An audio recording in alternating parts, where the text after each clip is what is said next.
Dear students, आप सबका एक बार फिर से स्वागत है। आज की इस वीडियो में मैं आपको क्लास 10th के एक प्रश्न, जैसा कि मैं पिछला वीडियो में भी समीकरण हल करके दिखाया था, ऐसे ही समीकरण आज फिर है। और ये भी समीकरण या ये भी प्रश्न सीबीएसई परीक्षा में पूछा जा चुका है। आज मैं इसे भी आसान तरीका से समझाने का प्रयास करूँगा। मैं चाहूँगा कि आपको एक ही बार में यह बहुत आसानी से समझ में आ जाए। तो मैं आपसे यही रिक्वेस्ट करूँगा कि इस वीडियो को लाइक और चैनल को सब्सक्राइब जरूर करें। और हम वीडियो को शुरू करते हैं।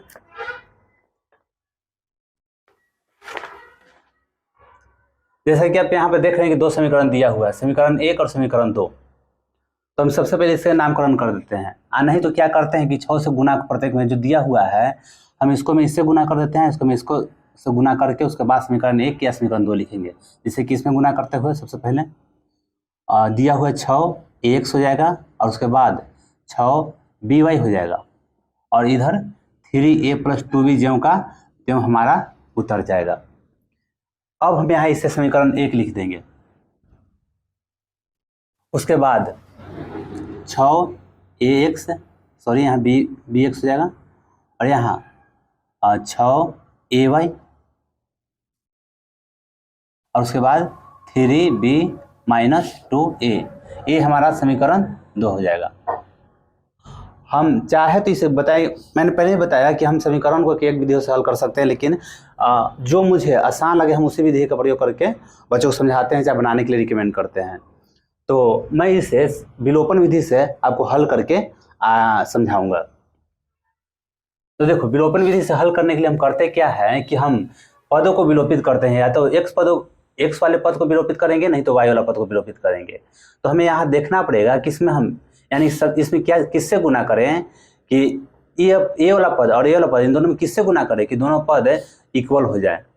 जिससे होगा क्या कि जब समीकरण 1 और समीकरण 2 जोड़ेंगे तो दोनों आपस में विलोपित हो जाएंगे। तो हम देख रहे हैं कि 6 और y इक्वल है, इसमें भी 6y है, दोनों में इक्वल है। तो हम इसमें से a निकाल के, यानी कि इसका गुणांक जो है a, इसमें गुना कर देंगे और b से गुना इसमें कर देंगे। अब देखो, a से गुना करें तो केवल इसमें नहीं होगा, यदि समीकरण 1 में गुना करें तो यहाँ से लेकर प्रत्येक पद में गुना होगा। तो यहाँ पर क्या हो जाएगा, 6a² x हो जाएगा और उसके बाद प्लस 6abY हो जाएगा। जब हम a से गुना करेंगे तो 6abY और बराबर के इस तरफ भी गुना करना है हमको। तो जब a से गुना होगा तो 3a² हो जाएगा और प्लस यहाँ इसमें 2ab। ठीक है, इतना समझ में आ रहा होगा। उसके बाद नीचे किसे गुना करना है, b से गुना करना है। तो यहाँ पर 6b² हो जाएगा और यहाँ x लिख देंगे। जब b से गुना करेंगे तो जब b से गुना किए तो 6b² और यहाँ x है और माइनस 6abY।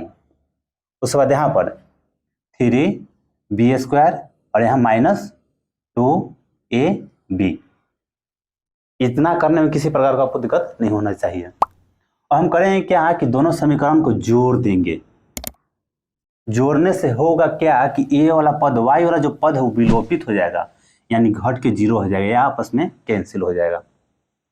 ठीक, कहीं 6abY प्लस में है या नीचे उतना ही नीचे माइनस में है। जब दोनों को जोड़ेंगे तो 0 हो जाएगा या आपस में कैंसिल हो जाएगा।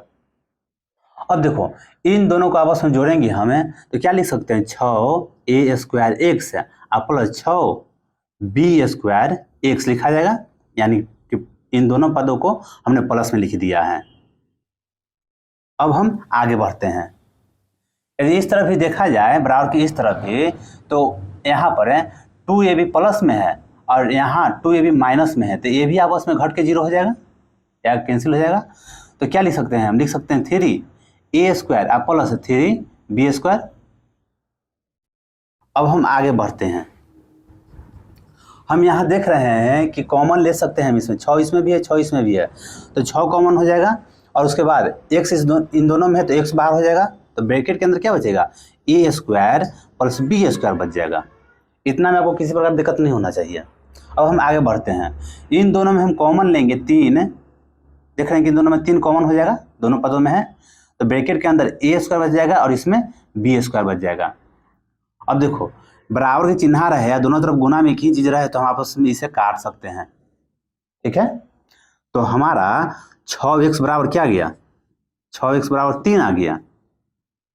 तो हम x बराबर 3/6 लिख सकते हैं। जो गुना में रहता है वो भागा में चला जाता है, तो 3 से यह दोबारा में कट जाएगा। इस प्रकार x बराबर हमारा 2 नहीं 1/2 मिलेगा, काहे कि ऊपर तो 1 है ना। ठीक, इस प्रकार हमने x का मान ज्ञात कर लिया है। और जब x का मान ज्ञात हो जाता है तो हमें y का मान ज्ञात करना उतना कठिन नहीं रहता है। हम समीकरण 1 या समीकरण 2 में किसी भी भर के भी हम y का मान ज्ञात कर सकते हैं।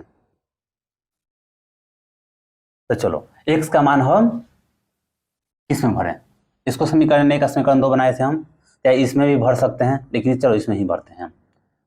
6ax आप प्लस है, पहले लिख देंगे ना, पहले लिखेंगे कि x का मान समीकरण 1 में रखने पर लिखेंगे x का मान समीकरण 1 में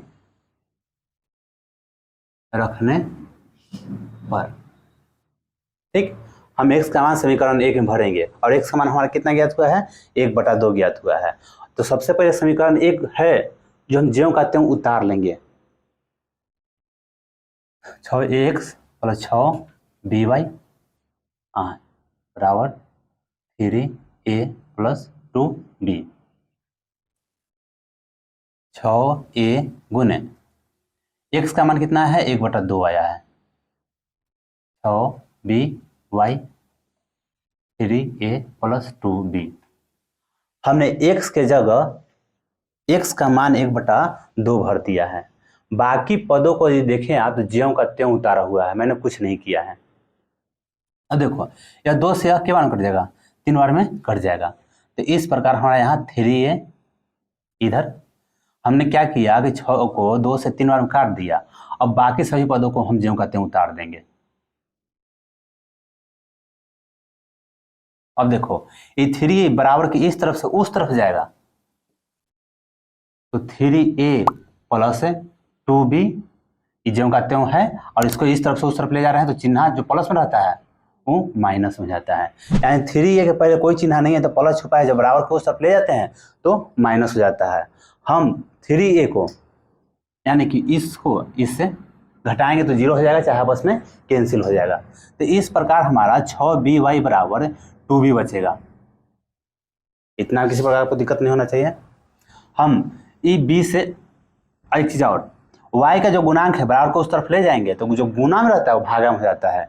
यानी कि y बराबर 2b भागा में 6b, तो b से b कैंसिल हो गया, 2 से 3 बार में कट जाएगा। तो y बराबर हम क्या लिख सकते हैं, 1/3 लिख सकते हैं। कितना आसानी से हल हो गया। अब हल में x बराबर हम क्या लिख देंगे, हमारा प्रश्न हल हो चुका है। हम x बराबर लिख देंगे 1/2 और y बराबर लिख देंगे 1/3, और ये हमारा आंसर रहा। तो दोस्तों मैं उम्मीद करता हूं कि आपको वीडियो समझ में आई होगी। यदि जहां तहां नहीं समझ में आए तो इस वीडियो को मैं रिक्वेस्ट करूंगा कि एक बार आप दोबारा भी देख लें। तो फिर मिलते हैं नेक्स्ट वीडियो में। तो इस वीडियो को लाइक कर चैनल जरूर सब्सक्राइब करें। Thanks for watching.